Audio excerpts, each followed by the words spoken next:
नमस्कार मित्रों, संत महात्म्य चैनल पर पुनः आपका स्वागत है। श्री गुरु चरित्र के 4 अध्याय हमारे चैनल पर अपलोडेड हैं। यदि अभी तक आपने उन अध्यायों को नहीं देखा तो डिस्क्रिप्शन बॉक्स में दिए गए लिंक की सहायता से आप पूर्व के 4 अध्यायों को देख सकते हैं। तो मित्रों, अध्याय 5 प्रारंभ करने से पहले आप सभी से निवेदन करना चाहूंगा कि यदि अभी तक आपने हमारे इस चैनल को सब्सक्राइब नहीं किया है तो कृपया हमारे इस चैनल को सब्सक्राइब कर लें। साथ ही साथ बेल आइकन को दबा दें ताकि भविष्य में जो भी वीडियोस हम अपलोड करें उनके नोटिफिकेशन आपको समय पर मिल जाए। और मित्रों, यदि आपको हमारा वीडियो पसंद आए तो उसे लाइक करें और अन्य लोगों के साथ शेयर करें। तो चलिए प्रारंभ करते हैं गुरु चरित्र का अध्याय 5। नामधारक द्वारा जब दत्त गुरु के अवतारों को जानने की इच्छा व्यक्त की गई तब सिद्ध योगी बोले, हे वत्स, कलियुग में लोग धर्म भ्रष्ट हो गए, अतः धर्म का उपदेश देने के लिए दत्त प्रभु ने भी अवतार धारण किए। पीठापुर में आपल राज नामक एक ब्राह्मण रहा करते थे।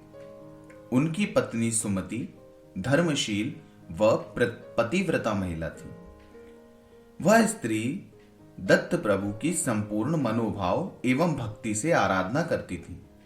एक बार अमावस्या को आपल राज के यहां पितृ श्राद्ध का कार्यक्रम था। श्राद्ध हेतु आमंत्रित ब्राह्मणों का भोजन प्रारंभ किया जाना था। तभी अतिथि रूप में दत्तात्रेय महाप्रभु उनके द्वार भिक्षा हेतु पधारे। सुमति ने ब्राह्मणों के भोजन के पूर्व ही भिक्षा दान कर दिया। सुमति की कर्तव्य परायणता को देखकर दत्त प्रभु अत्यंत प्रसन्न हुए एवं उन्होंने सुमति को अपने 3 मुख और 6 हाथों वाले मूल रूप के दर्शन देकर वर मांगने हेतु कहा। सुमति ने श्री दत्त प्रभु की स्तुति की और बोली, हे गुरुवर, आपने मुझे अतिथि रूप में भिक्षा मांगने हेतु जो माते कहकर संबोधित किया, आपकी वह वाणी सत्य हो। मुझे अनेक संतानों की प्राप्ति हुई, किंतु वे जन्म लेते ही मृत्यु को प्राप्त हो गई। जो 2 बालक जीवित बचे उनमें से एक अंधा और दूसरा लंगड़ा है। ऐसे पुत्र होते हुए भी ना के बराबर हैं। मुझे आपके समान ही महाज्ञानी, जगत विख्यात देवों के समान एवं परम पुरुषार्थी पुत्र की कामना है। अतः हे गुरुवर, मेरी इस इच्छा को कृपया पूर्ण करें।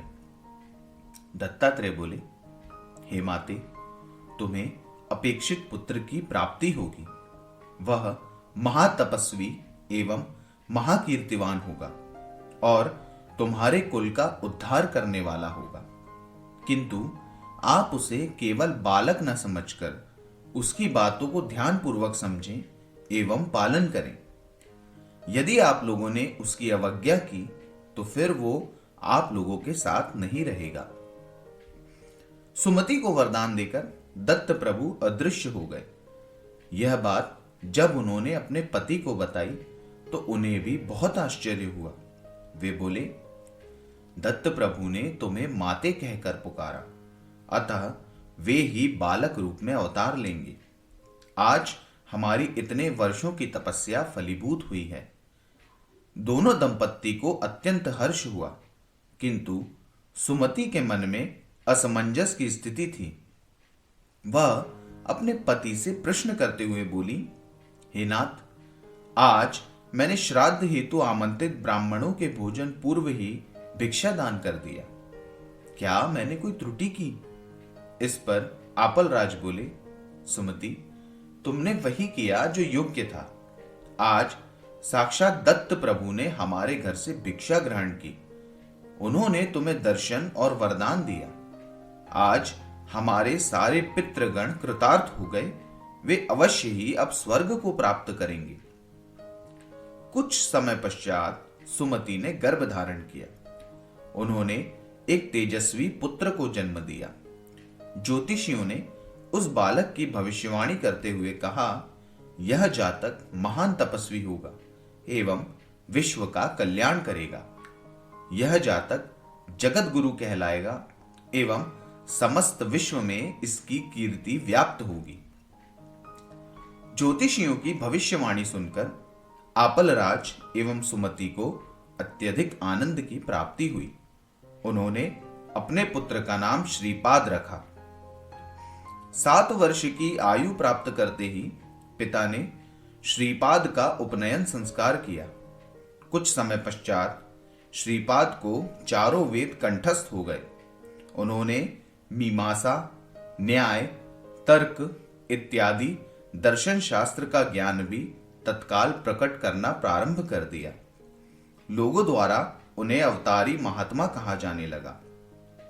उन्होंने आचार, विचार, प्रायश्चित्त, कर्म, वेदों का मर्म एवं वेदांतों का रहस्य ऐसे अनेक विषयों का ज्ञान जन कल्याण हेतु देना प्रारंभ कर दिया। 16 वर्ष की आयु प्राप्त करते ही श्रीपाद के माता पिता ने उनसे विवाह हेतु प्रश्न किया तो वे बोले, मैं एक तपस्वी ब्रह्मचारी हूं। योग रूपी श्री ही मेरी पत्नी है। अतः मैं श्रीपाद श्रीवल्लभ कहलाता हूं। शीघ्र ही मैं उत्तर की ओर प्रस्थान करूंगा। श्रीपाद के वचन सुनकर उनके माता पिता को दुख हुआ, किंतु श्री दत्तात्रेय के वचनानुसार उन्होंने श्रीपाद का विरोध नहीं किया। किंतु वे दोनों बोले, हे पुत्र, तुम तो हमारे वृद्धावस्था का सहारा हो। तुम ही हमें छोड़कर चले गए तो हम किससे आशा रखेंगे? हमारे अशक्त अवस्था में तुम ही हमारे पास न रहो तो हमारा क्या होगा? श्रीपाद ने उन दोनों को सांत्वना देते हुए कहा, माताश्री, पिताश्री, यदि यही आपकी चिंता का कारण है तो मैं अभी आपकी चिंता दूर कर देता हूं। तब उन्होंने अपने दोनों ही दिव्यांग भाइयों पर कृपा दृष्टि डाली एवं एक महान आश्चर्य घटित हुआ। वे दोनों ही सुंदर, सुदृढ़ एवं बलिष्ठ हो गए। उन दोनों ने ही कृतज्ञता से श्रीपाद के चरणों को वंदन किया। तब श्रीपाद बोले, आप दोनों यदि माता पिता की सेवा करेंगे तो पुत्र पौत्रादि से संपन्न होकर अंत में मोक्ष की प्राप्ति करेंगे। यह सब देखकर आपलराज एवं सुमति के नेत्रों से आनंदाश्रु प्रवाहित होने लगे। तत्पश्चात श्रीपाद ने उन्हें भी आश्वासन दिया, आपके दोनों ही पुत्र 100 वर्ष की आयु प्राप्त करेंगे। इनके घरों में अखंड लक्ष्मी निवास करेंगी। ये अत्यधिक कीर्तिमान होंगे। इनके वंशज वेद शास्त्र संपन्न, सदाचारी एवं प्रतिष्ठावान होंगे। मुझे अब अन्य साधुओं को दीक्षा प्रदान करने हेतु उत्तर की ओर प्रस्थान करना है।